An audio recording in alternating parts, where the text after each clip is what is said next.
Welcome to ASN Sports, Episode 1, Super Bowl Edition. We're here with two mighty members of the ASN community, Christopher Casanova and Max Payne. And we're going to be talking some football. And we're going to dive into it. We're going to take a little bit of a slow approach to it. I know all the usual suspects have been chatting up the Super Bowl, but we're going to pepper our presentation here with some lists and some rants, and we're going to talk about a little bit of news and the Super Bowl. We're going to try to leave the politics and all that bullshit out of it. We don't care about the All-American concert or the Bad Bunny show or whatever. We're going to leave that to the side for now, and we're just going to talk some football. So, gentlemen, welcome. Yeehaw! Hi, Phil. Hi, Chris. Hey, woohoo! All right. Boys. So I don't know if you guys watched last night, but they had the NFL honors. They've taken this format like an award show almost, where they gather and then they present the MVP awards, and they've announced the Hall of Fame inductees. And they revealed that Matthew Stafford was the league MVP. Do you guys have any argument with that?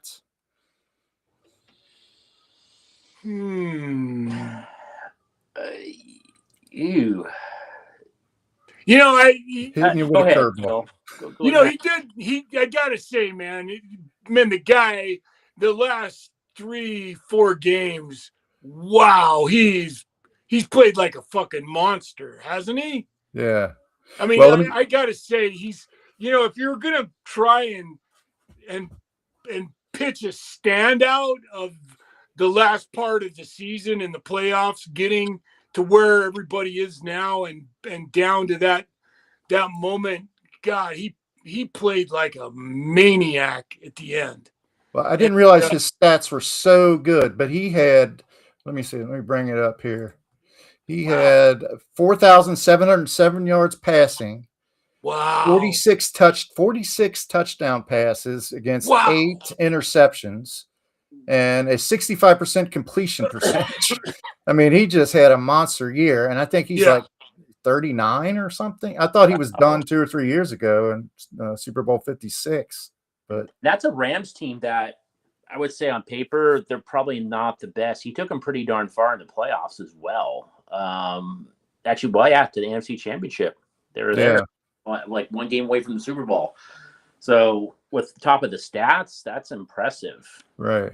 So I didn't notice he was having that good of a season. I'd hear people say, "Oh, Matthew Stafford's really tearing it up," or he's really good. But those numbers are stunning. Really, I was surprised. They have Puka Nacua, of course, the great target that he throws to. They had a good tight end.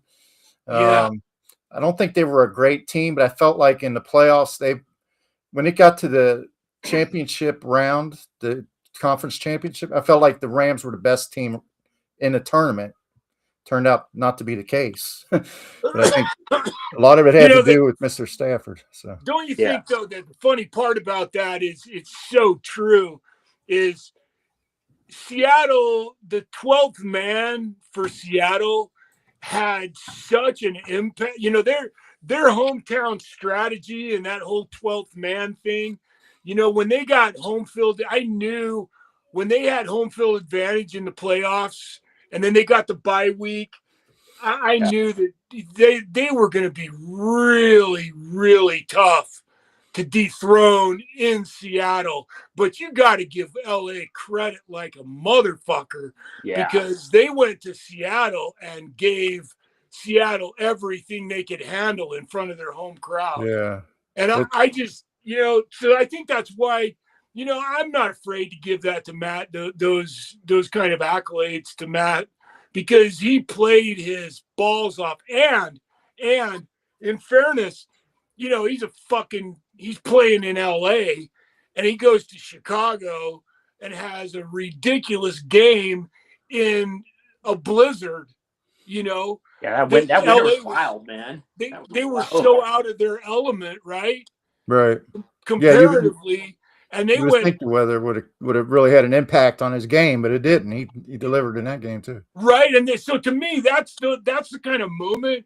If you're an athlete and you arise in a situation, and like, don't you think, Chris? That's like not nothing to go to Chicago and play in Chicago outside in the middle of a traditional Chicago weather shit show and play the way he played that game.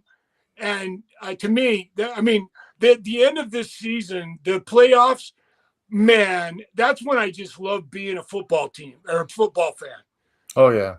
You know what I mean? Because it was just great football, no matter who you were cheering for. Especially the wild card round, because you got games all day long, all weekend long, and then they even include a Monday night game. They had the Steelers versus whoever bounced the Steelers. I can't remember, but right, the Steelers I think versus New England. It was LA, wasn't it? Who was it they played? The Chargers? The Cardinals? The Chargers? I can't remember who won that Monday night game, but it was just kind of novel to have a Monday night playoff game. That's something they kind of worked into the fabric over the last few years. Was it Denver? No, it wasn't Denver. Got home field advantage. Who did they play, man? The Steelers, when they lost, that everybody had high hopes of Aaron Rodgers taking him to the divisional championships, right. And he just folded like a fucking house of cards. I want to say it was the Chargers. Yeah, it was the Chargers. That's who it was. Yeah, that's right. It was the Chargers. Yep, it was the Chargers. But I think Stafford has built himself with the Super Bowl win and with this MVP. There's no question he's probably a first ballot Hall of Famer at this point. So I agree with that. Yeah. So that leads to the next revelation from the NFL honors. They had the Hall of Fame inductees, and so the inductees were Drew Brees, Larry Fitzgerald, Luke Kuechly, Adam Vinatieri, and Roger Craig. Finally, Roger Craig. Finally, I love Roger Craig.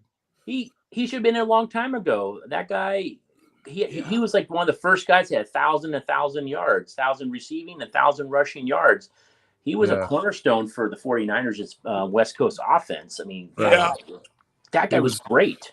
Did you remember when he would run, he would kick his knees up real dramatically or forcefully or whatever. So if you tried to tackle him, you'd either get your balls hit or you'd get he'd get up under your chin strap or something. He was a beast to take down. And he had like a low center of gravity. But he burned the Bengals in the Super Bowl 24, I believe. So I got mixed feelings, but he belongs there, I think. Don't you just love a great – I just love a great fucking running quarterback, man. I think that's why I like college football so much too, is because, inevitably, like I got to say the national championship, just to throw a little thingy in there, the national championship game and whenever you got that kind of competition and what happened? We lost Phil. Phil, come back. I guess we just keep it rolling. I guess shit, you'll come back. So, favorite college game was what was yours? I have my favorite college national championship. You mean this season or in general? I think in general, mine's UT and USC 2005 national championship with Vince Young and Matt Leinart and Reggie Bush, and both those teams were stacked, and that was such a back and forth game. I mean, and Vince Young just took over that game at the end. I think he ran like 7 times or 8 times in a row. You talk about running quarterbacks. Yeah. I just beat USC. I just love great running quarterbacks and the quarterback for Indiana, that Fernando Mendoza. Yeah, man, that last play when he, it looked like they weren't going to score and he just fucking horsed his way into the end zone on that one just incredible, last and I got to tell you. I feel like I can talk about this because he's going to end up with the Raiders, and I actually worked for the Raiders. I was a handheld cameraman on the field in the Coliseum in 1985. Cool. Wow! And so it was one of the fucking highlights of my life. That would be awesome.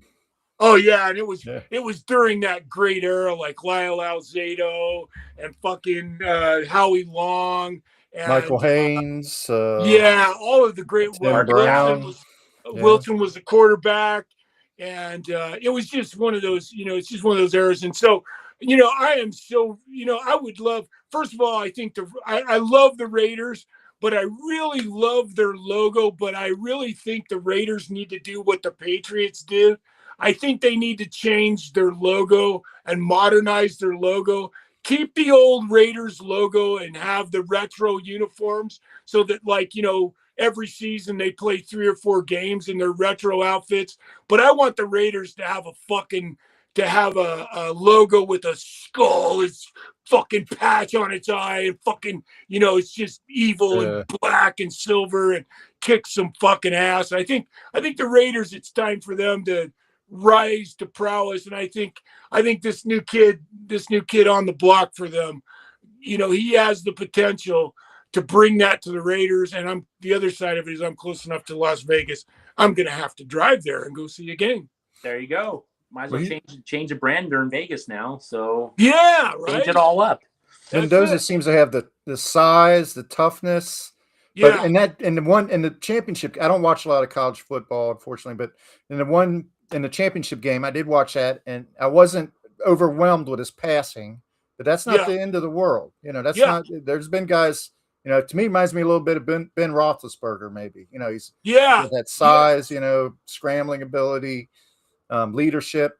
Uh, so, he may be the final answer for the Raiders. They've been looking for a good quarterback for so long that. Well, Um, he fits the franchise mentality, doesn't he? yeah, Now they need to build around him. That's the thing with a lot of these teams. They draft these quarterbacks number one and off of solely talent, but they don't build a system around their capabilities and what they can do. They bring a quarterback in and they try to do their own type of offense. It doesn't fit that quarterback. If they fit what Mendoza can do, the Raiders can do something. well, and they're Well, and saying it's got to that. start. It's got to start with a fucking offensive line. Yeah, he's got to have. If you give Mendoza, if the Raiders spend all their money building an offensive front end for him so that he's protected and he can really be that guy, I think the possibilities for the Raiders are, like I said, I'm deep down in my core, I'm such a Raiders fan that I just hope that, to see them actually arise and, maybe be something over the next 3 or 4 years, actually maybe make it to the playoffs. To me, that would be their number one goal. But the black and silver in Vegas, man, that Yeah. like I said, it's a worthwhile fucking road trip. I was in Vegas for the first year, although for the week before the season, I didn't get to see any games, but I saw the stadium and all that, and the city was getting pretty wound up about them. But they're saying now that Max Crosby might not want to wait around for a rebuild, so one kind of shortcut maybe to this rebuild that you're talking about would be maybe trading him for some draft picks or some players they can plug in the offensive line right now. Although he's only 29, he's maybe the best pass rusher or one of the best pass rushers in the league. So it would be a loss to take, but they might trade him. I don't know. But some of these other Hall of Famers, you got Drew Brees. I love Drew Brees. Fucking love Drew Brees. He's like the everyman. He's like the working class quarterback. He's not real big. He pulls games out of his ass in the fourth quarter. After Katrina, he gives a service to people and aid to people that need help. And he's just, he has a Super Bowl. So, it did not surprise me at all that he got in. Yeah. And Larry Fitzgerald. Oh, that's for sure one right there. Yeah. Wow. He was a great receiver for the Cardinals. I remember in fantasy football, he'd come off the board real early every year. One favorite of mine was Luke Kuechly because he's from Cincinnati, never won a Super Bowl, so you don't always see those guys get in, but he played 8 seasons and made 7 Pro Bowls. So that's pretty good credentials right there. And Adam Vinatieri, of course, won a couple Super Bowls, I think, with field goals, didn't he? I mean, at the end of the game. So it's a good class. I feel bad for some of the guys. L.C. Greenwood did not get in. L.C. Greenwood. Ken Anderson did not get in again. Willie Anderson, my Bengals, did not get in. But you can't argue with this class. I think it was a really good one.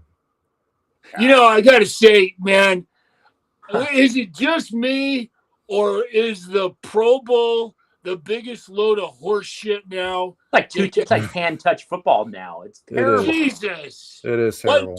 Just fucking write him a check and have him smile on camera and let the shit go. If that's what you're gonna do, because to me, the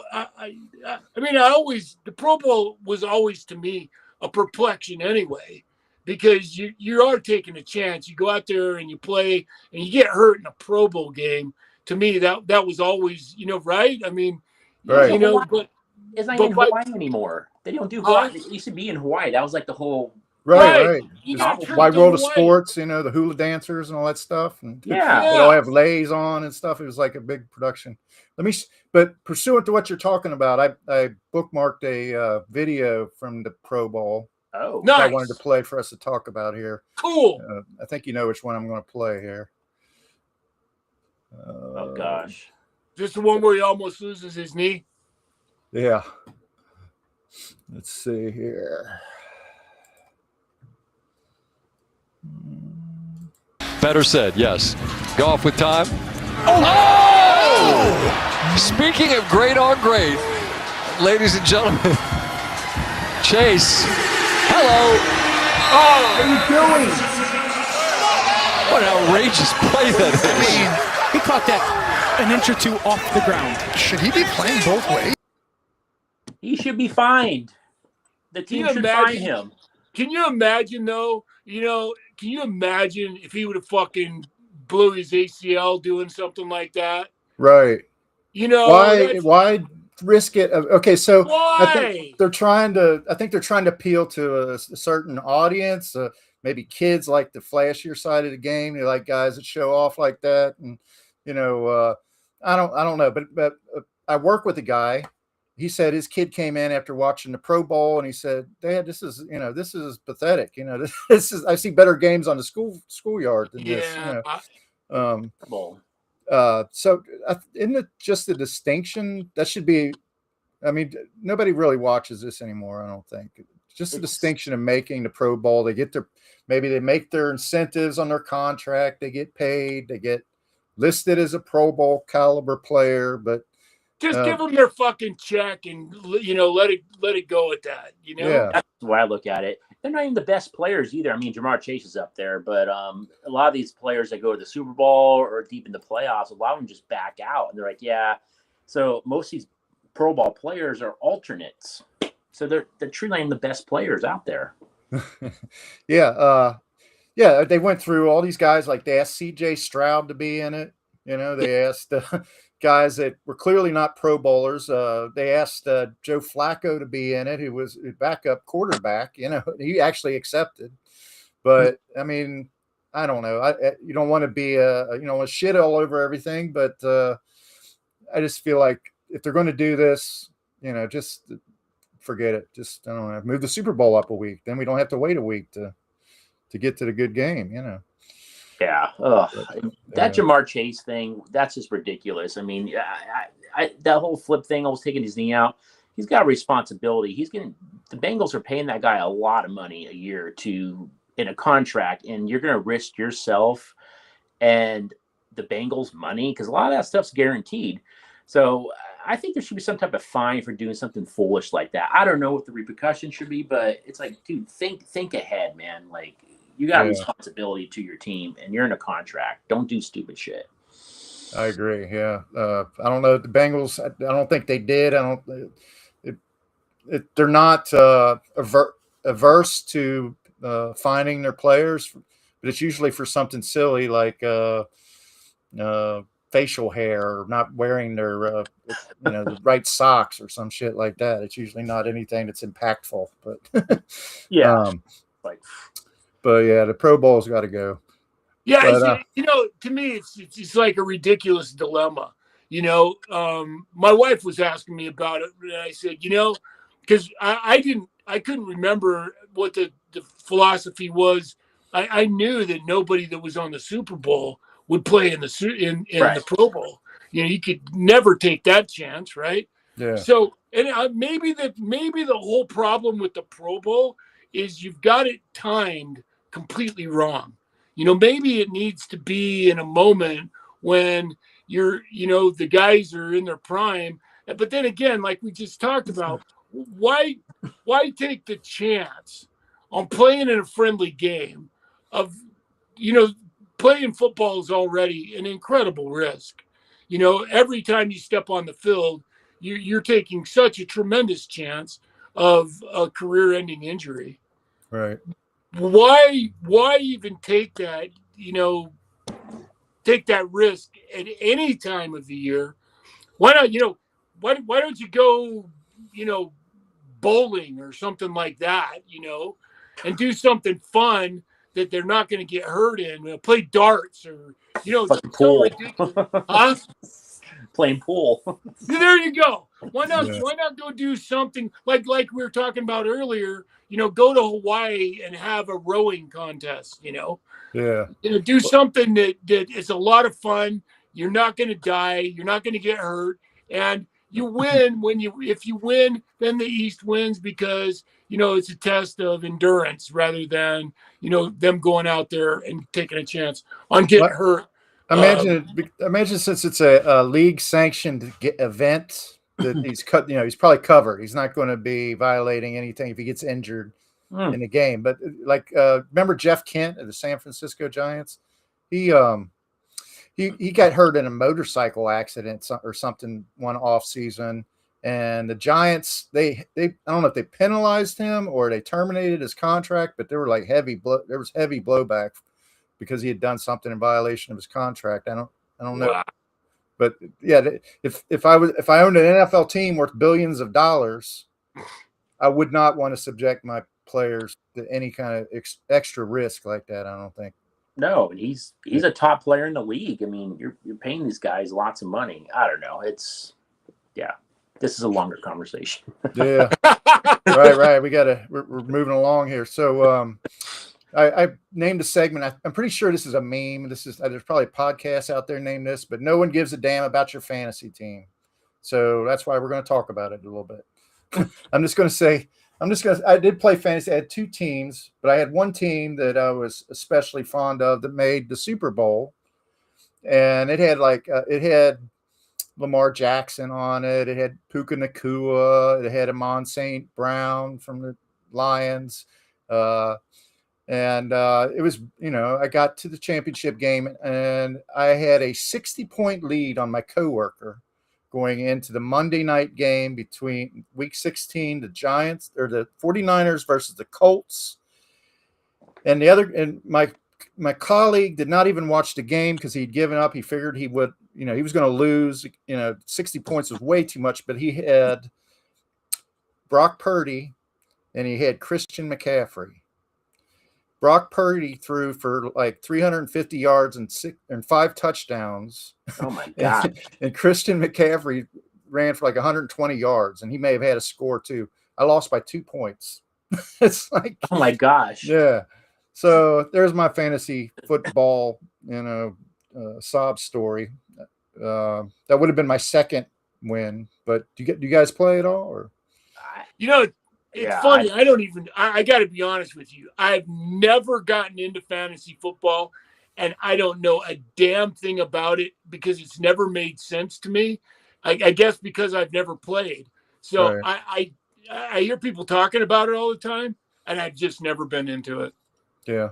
The last time I played was 5 years ago. I played a few times, and it's fun, but sometimes you can get too much into it because you have to watch the waiver wire and you're online making sure that person gets cut and you're I got to pick that person up, and then injury reports. They got injury reports. You got to check in an hour before the game and find out a guy's going to play or not. I get it. It's a lot, and people get too into it. I get there's money in line, but there are some serious folks out there that were getting a little overzealous about it. I'm like, I got better things to do. Yeah. So Chris, tell me, give me a breakdown. Phil, both of you, give me a breakdown because I honestly know nothing about it. I'm a novice at it. So explain to me what does fantasy football mean, and why should I even fucking care? Go ahead, Phil. I'll let you. Well, okay. Let's say you have the red zone. You can see all these games going at the same time. You got Okay. Brock Purdy here on this team. On the Lions, you have Amon St. Brown, and so you have attention on every single game, right? So it engages you in those games. So you're watching your player over here. Let's talk about the scoring system, actually. So if you got your quarterback, if he throws for like 300, he gets a point for every yard he throws, Okay. or depending on how your league's set up, it could be for every 10 yards he throws. He gets like 6 points if he throws a touchdown or runs for a touchdown. Yeah. Every individual player accumulates points based on their statistics for those games. So you're watching these games, watching your point total accumulate on your phone, and and you're playing against another opponent who's has maybe 11 players that they have that are playing, and the accumulated score determines the winner. Does all that make sense? Yeah. I'm with you up till now. So do you bet? Is it a physical bet that you bet on these teams that you put together? Do you physically put money down on it, or is it? Well, typically Sometimes. people pay like an entry fee at the beginning of the Yes. year. Like, give me $20. I'll manage the league. I'll be commissioner. Give me $20. And then at the end of the year, the winner gets that paid out to them. The money gets paid out to them. Yeah. Okay. So in that sense, it's kind of like gambling, but yeah, but it's really it's fun because it keeps you engaged. You're not just watching a game. Oh, I'm hoping for a good game or whatever. You're kind of looking at it and saying, I hope this sumbitch runs for about 120 yards tonight because I need these points. So. Yeah. But it's heart wrenching when your guy gets hurt though during the game, and then you're screwed. Like gets hurt first play, you're like, and then there's wasted points. That person didn't score anything. You're like, right. You can't do anything about it. That right. slot is filled. You can't put someone else in. You're screwed. Well, a lot of times with star receivers, they'll play a game where they had been on the IR and they didn't know if they're going to play or not. And you could put them in because they come off the IR or come off the injured list, and turns out that the team's not even going to utilize them. They're just going to use them as a decoy. Like you got Jamar Chase. He's basically just out there being a decoy, and then all your offense goes to another receiver or something. All kinds of shit like that can come up to ruin your day. So yeah. Anyway, fantasy. Well, that's about as much time as that deserves probably, because the big story in football this week is the Super Bowl, right? Got the Super Bowl coming Sunday. I did not have either one of these teams in the Super Bowl, I have to say. In fact, as the playoffs approached, I don't know how you guys, I guess I don't pay a lot of attention to the NFC for one. But I just assumed, the Eagles might get there. Maybe it's the Bills year without the Chiefs in there, maybe. I just did not see Denver looked really strong when Bo Nix was healthy. Yeah. So I thought Denver might make it. I really did not think New England. But Seattle, I don't know. To me, Seattle, towards the end of the year, I caught the first game against the Rams. It was like week 17 or something. Mm-hmm. They gave up a lot of points, and Stafford had a good game. So, but what I saw is they made defensive plays when they had to make them, and you could tell it was a good defensive team. And then when the playoffs started, you could see that their defense was a great deal better than really I thought it was. So I've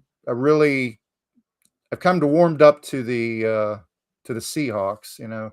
Sam Darnold. I don't know about Sam Darnold. He seems more of like a game manager type quarterback.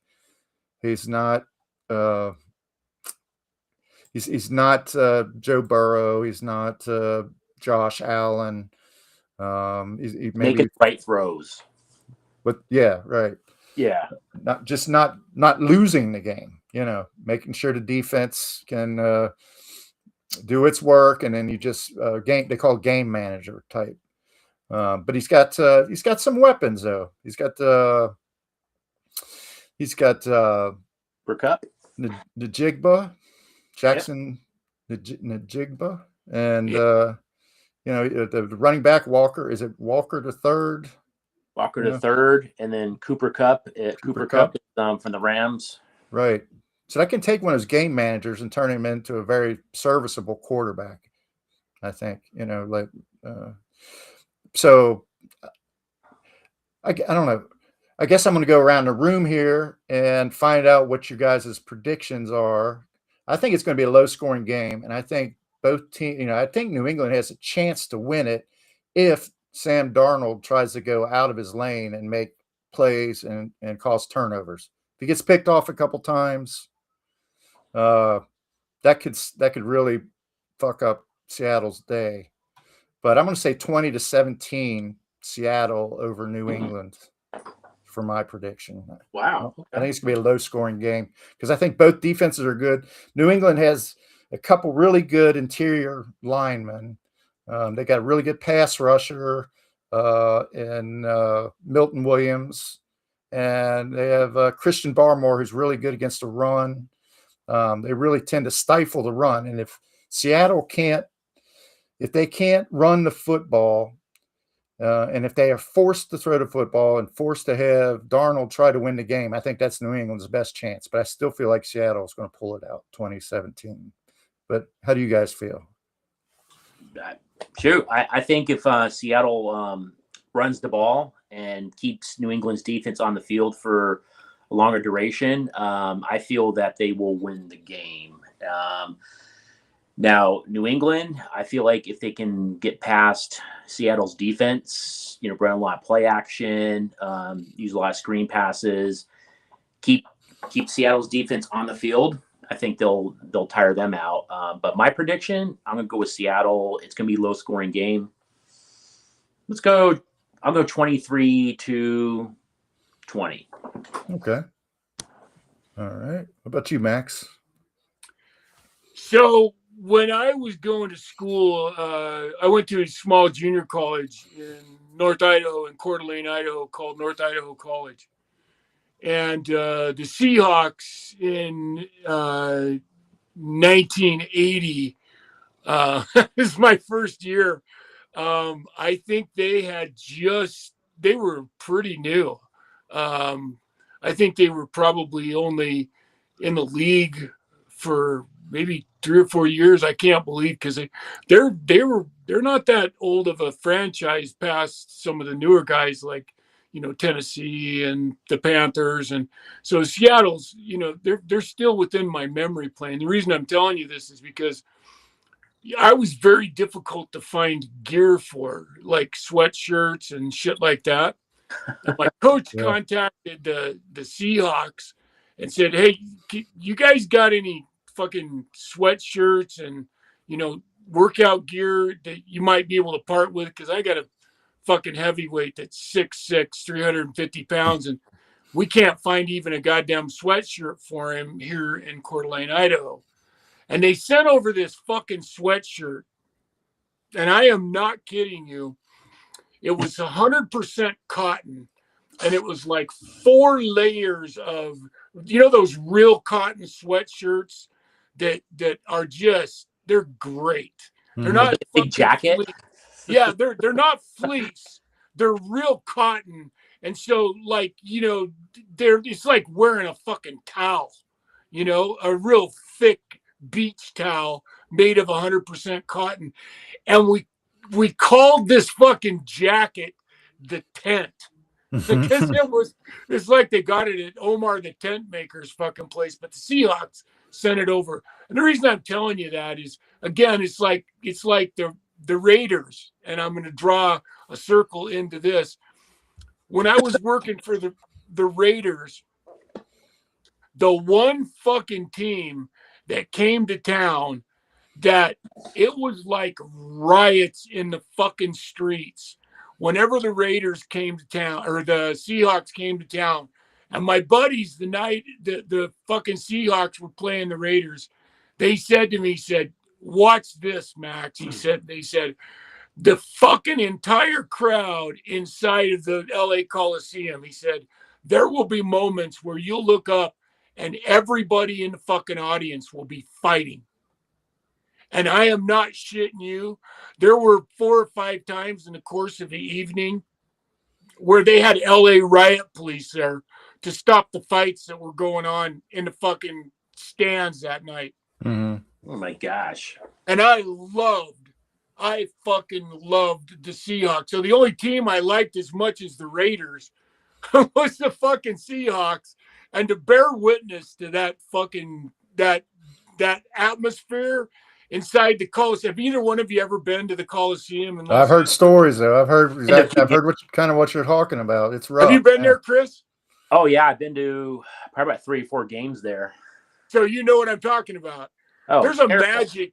There's a magic. So was it pro games or was it USC you went to see there? The pro games. So it was LA. It was the Raiders. Yeah, it was. Well, I've been to both stadiums. I've been to the LA Memorial Coliseum and also Oakland as well. I've been to both. Yeah, there's something fucking so magic about the Los Angeles Coliseum, because it's got the Olympic tradition. And I actually watched Robbie Knievel jump 22 buses there at his motor spectacular. I saw Bruce there because I actually, who I worked for the Raiders, but I actually really worked for the Coliseum. And I got to tell you, man, the Seahawks, that 12th man thing, that's fucking real. It's their crowd is so voracious, man, that when it's deafening there. You can tell, even on television, you can tell they try to sound, reduce the sound and everything, but they can't suppress it totally. But I remember those days, like Steve Largent. Yeah. Jim Zorn. Largent's the only number they've retired. They actually have retired his number in Seattle. In fact, I think he's the only number that's been retired in Seattle. And then there was you're talking about Drew Brees earlier. There was a fucking receiver, Graham, that played for with Drew, and then he went to Seattle and played for Seattle. Jimmy Graham. Jimmy Graham. I fucking love Jimmy Graham. In fact, he's probably, if I was going to just sit down and say one of my favorite NFL players of all time, there was something about him. He was just a fucking badass. And so I love Seattle. And the other side of it is, fuck New England. Their dynasty is so thick, that just to have anybody in there that might be able to beat them, because I've had, it's like anybody who is consistently in something that's always in it. I don't want them to win it again. I don't want to see New England win it again. I'd much rather see Seattle win it. And I think, I really believe, we were talking about the defenses, and quite frankly, we all know, it was Seattle's defense, and the other great, the Texans were kind of the two, defenses this year that were really talked about. Texas a lot. Defense are really good, right.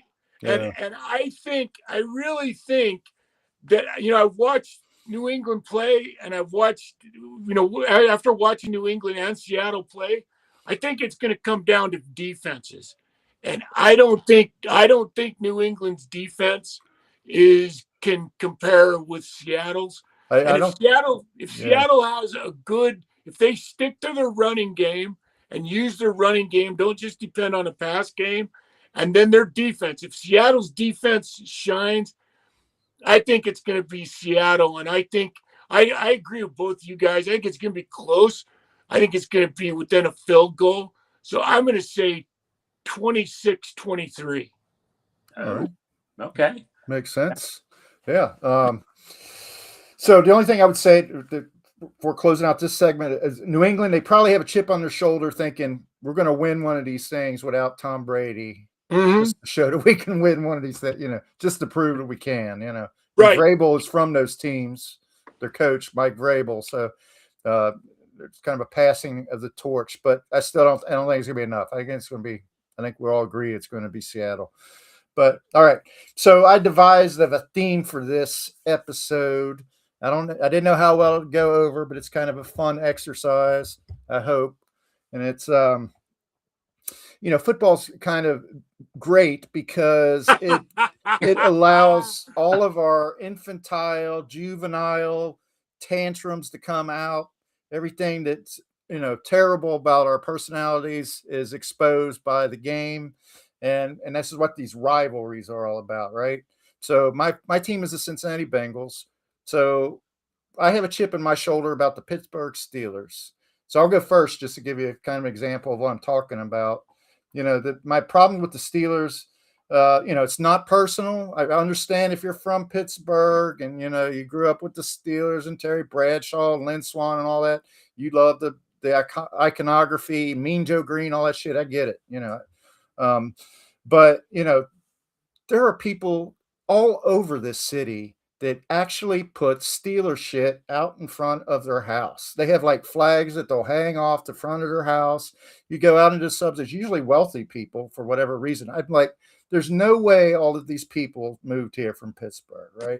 So that's sort of like my first complaint. But, it's more than that. It's the fact that, the Steelers had this defensive coordinator, Hall of Fame player, Dick LeBeau, and he was, a Hall of Famer twice over because he went in as a player as well. And he was a tremendous player. He even went back to the Steelers after he's head coach with us. But when he came here, he was a mess. He would hold press conferences. He was like a mumbling, jumbling mess. He would say things like, did we run the football today? No, we didn't. Did we execute on our game plan? No. Do we have to get better? It's just a bunch of mumbo jumbo. It's just bullshit. I mean, where was this titan of defense, that the Steelers had enjoyed all this time? So he goes back to the Steelers, and then once again, he has great defenses there. So how the hell does that work? There's that. And then, man, fuck you, Phil. Oh, look at that black and gold crap there in the back. All right, so there's some incidents. I'll try to cut it short here, but October 10th, 1983, Keith Gary grabs Ken Anderson by the face mask on Monday Night Football and practically twists his head off. It could have been his fingers got locked in there or something, but it was pretty cheap. January 8th, 2006, AFC wildcard game. The first drive of the game, I was at this game. Carson Palmer completed a 67-yard bomb to Chris Henry. On the play, Kimo von Oelhoffen, who had been a Bengal, destroyed Palmer's knee, his ACL, his MCL, and ligaments. We lost the game. Steelers went on to win the Super Bowl. October 19th, 2008, Hines Ward delivered a helmet-to-helmet hit on our number one draft pick, Keith Rivers, and, busted his jaw. Wide receiver, took out our linebacker. Dirty player, Hines Ward. Yeah. December 15th, and you're a Browns fan, right? So I'm sure you agree with me, right? December 15th, 2013. Man, fuck you too, Chris. Fuck Chris, fuck Phil, Max, you're cool, and fuck you guys. Get out of here, Steelers fan. All right, yeah. Where's that guy coming from here? Yeah.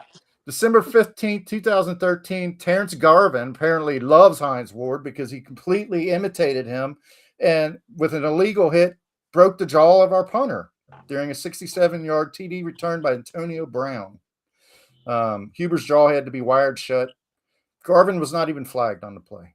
Not even any kind of penalty or anything. So, and then finally, here's the coup de grace. This is the biggest reason that I have heat for the Steelers. January 9th, 2016, the 2015 wild card game between the Bengals and Steelers. The Bengals picked off an injured Roethlisberger with a minute to play. They took over the ball with a point lead. All they had to do was run out the clock, right? Well, we had a dipshit running back, our number one draft pick that year. He fumbled the football. Roethlisberger came back out. His shoulder was so injured he could barely throw.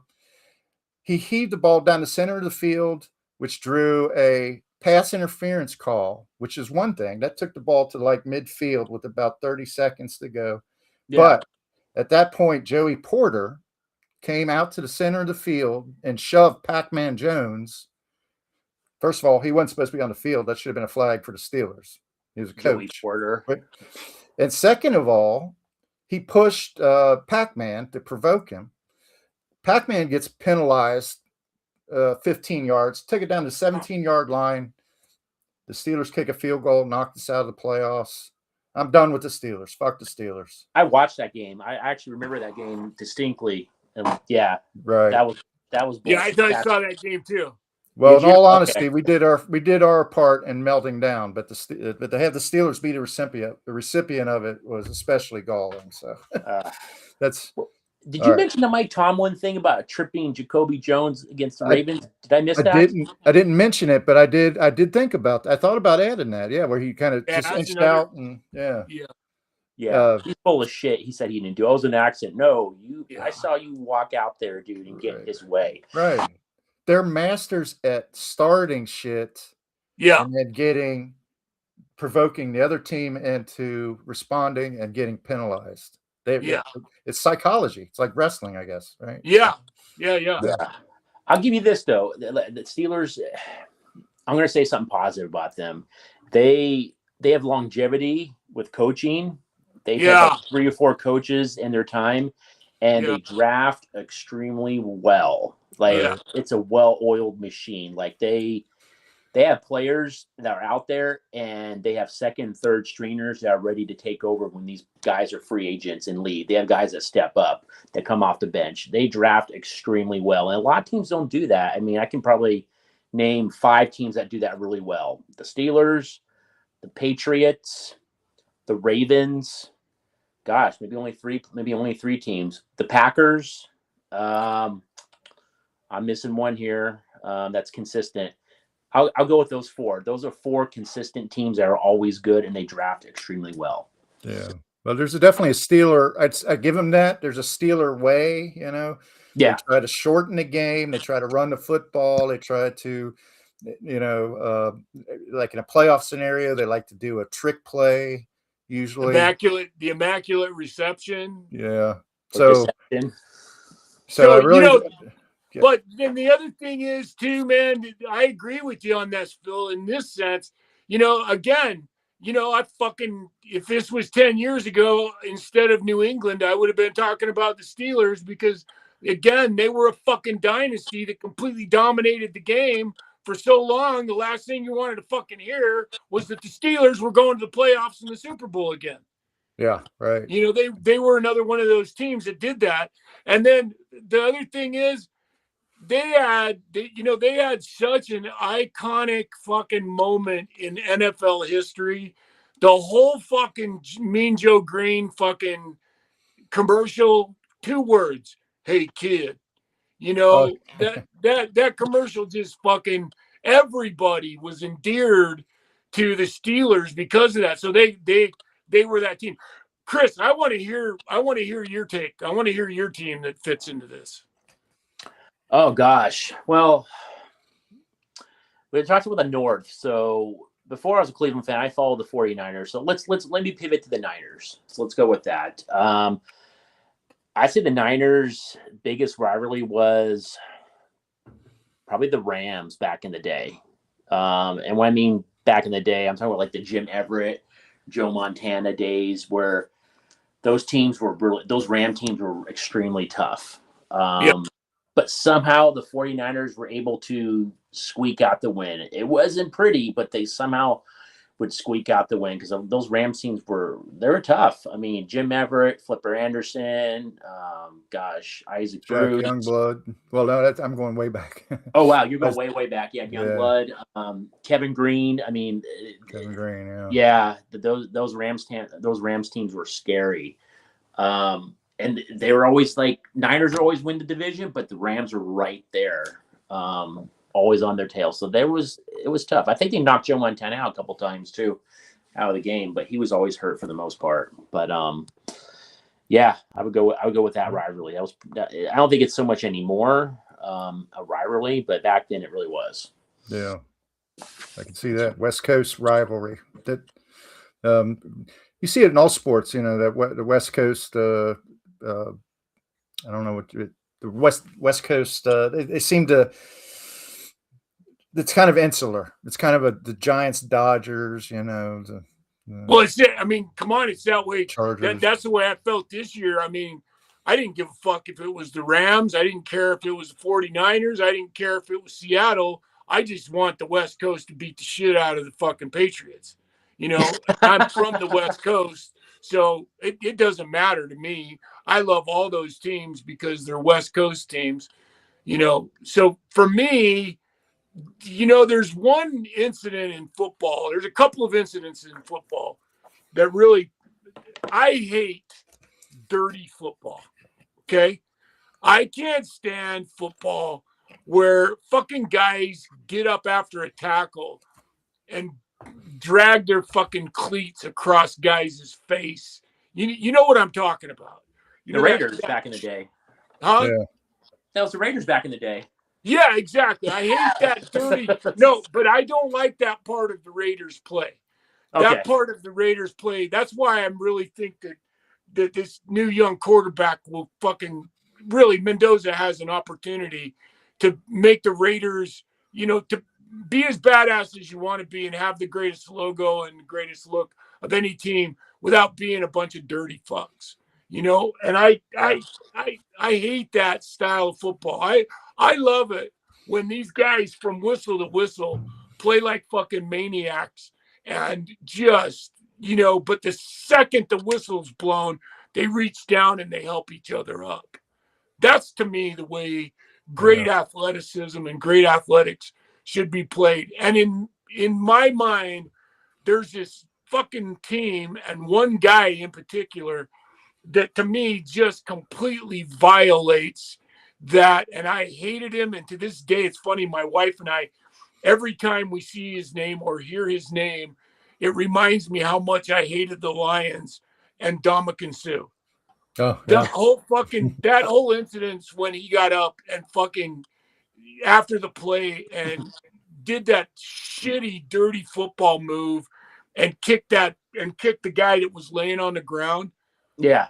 That's the kind of shit right there that makes me just go, fuck you and the ugly horse you rode in on.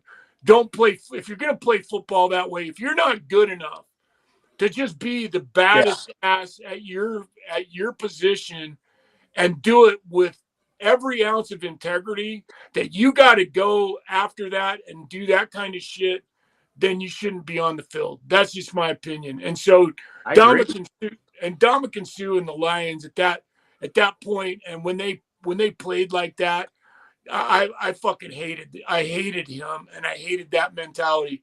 And the other play that was like that was, remember when Jim McMahon was, everybody hated him, and there's that great fucking play. It's not great. There's that great moment where after the fucking play was over, that literally the whistle had been blown for 2 or 3 seconds, and the Green Bay lineman grabbed him and slammed him and destroyed his shoulder.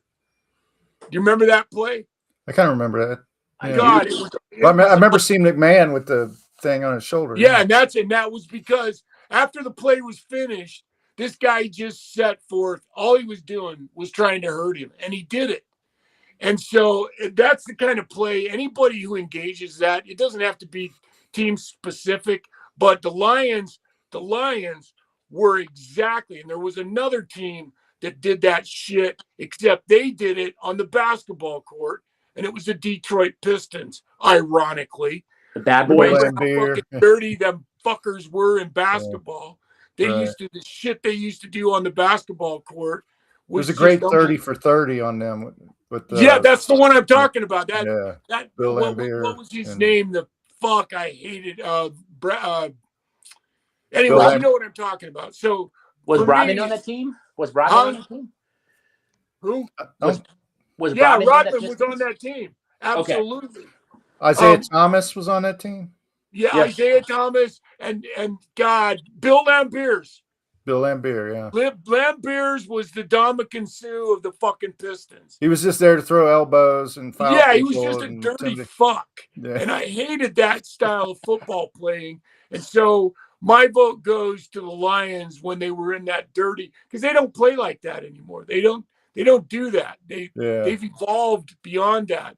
But I hated Dominican Sue in that whole fucking era of that dirty play, and I hate that kind of football. So anybody who engages that's when you get, there's a special place in hell for you if you play that kind of football.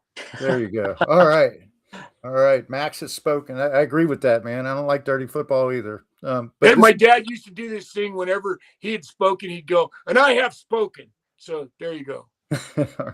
That's it. That's a great way. Max has spoken. That's a great way to close out our first ASN Sports episode, Super Bowl edition. All right. So this has been great, man. I hope you guys enjoy the game Sunday. I'll be sitting here. I'll be watching it from the couch and having some wings or something probably and enjoying it myself. So yeehaw! All right. Chris, you and I, we're going early, right? I think so, yeah. What time did we decide on? I don't know. I think 2 or 3, I think. Okay, brother. Yeah. Rob, I'll talk to Rob about it. I will see you on Sunday. All right. Well, it's good to see you guys. See you next Phil, time. it was awesome. Chris, it was awesome. Had a blast, you guys. Let's do this again soon. Absolutely, man.